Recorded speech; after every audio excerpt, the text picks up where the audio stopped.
kabukid, update ko sa inyo itong aking tinanim na pinyahan, aking tatabasan.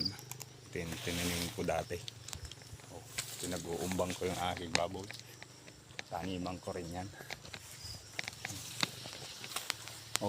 Luwang na rin pala yung natabasan ko. Yan. Yung napansin nyo yung mga tinabas ko. Mabubulok na lang yan dyan.